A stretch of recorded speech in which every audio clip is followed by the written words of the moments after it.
Bom, a gente ouvia aí no início, na abertura da nossa conversa, as palavras do vice-governador sobre mundo pós-pandemia, né? E a gente trata bastante sobre esse assunto em diversos setores. Hoje, falando sobre transporte e mobilidade, ainda é um pouco cedo para saber como é que vai ser a partir dessa retomada, mas à medida em que a vacinação avança, aos poucos também as pessoas vão saindo de casa. A gente traz o recorte aqui de São Paulo, metrópole, mas a gente pode expandir para todo o país quando fala de mobilidade. E aí eu pergunto para o secretário Alexandre Baldi, qual que é esse mundo pós-pandemia no transporte que não conseguiu fornecer, né? Foi tão criticada pelos passageiros nessa conta de fornecer o distanciamento social, ao mesmo tempo diminuir o intervalo entre os trens, no caso da CPTM, mas oferecendo condições seguras para esses passageiros, né?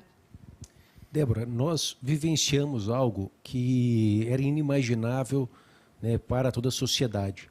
O sistema sob trilhos, ele é projetado, ele é construído, ele é operado para transportar um aglomerado de pessoas da sua origem ao seu destino.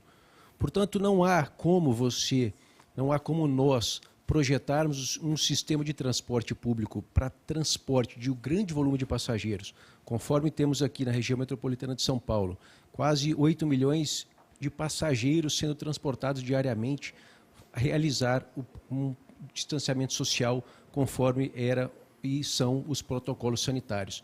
Essa foi um dos maiores desafios em toda a parte do mundo, seja na China, onde foi, né, ali o nascedouro da pandemia, seja na Europa, em operações como Londres, Paris, seja nos Estados Unidos. Portanto, nós tentamos fazer com muita transparência.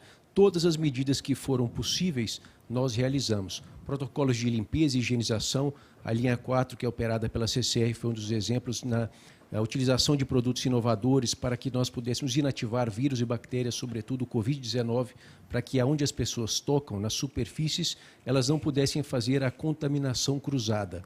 Nós somos pioneiros também na obrigatoriedade do uso de máscaras. Naquele momento, no dia 13 de maio de 2020, era algo muito questionado. Nós distribuímos mais de 3 milhões de máscaras, sobretudo nas estações que atendiam as regiões mais carentes aqui da região metropolitana de São Paulo, para que nós pudéssemos dar oportunidade a quem não houvesse condição. E também, nessa condição, hoje avaliando e olhando para trás, nós percebemos claramente que o uso de máscaras, mais os cuidados, como o uso de álcool em gel, né, a busca de higienização das mãos, são medidas das mais estratégicas e importantes no que possa se combater a disseminação do vírus. Haja vista que os Estados Unidos, nesse momento, visam em vários estados a obrigatoriedade do uso de máscaras. Portanto, essas medidas elas se demonstraram eficazes e foram pioneiras aqui pelo governo de São Paulo, sobretudo nesse desafio, que é num modelo de transporte que é construído para transportar um grande volume de pessoas, identificar situações como essa da pandemia do Covid-19, que jamais seria imaginado.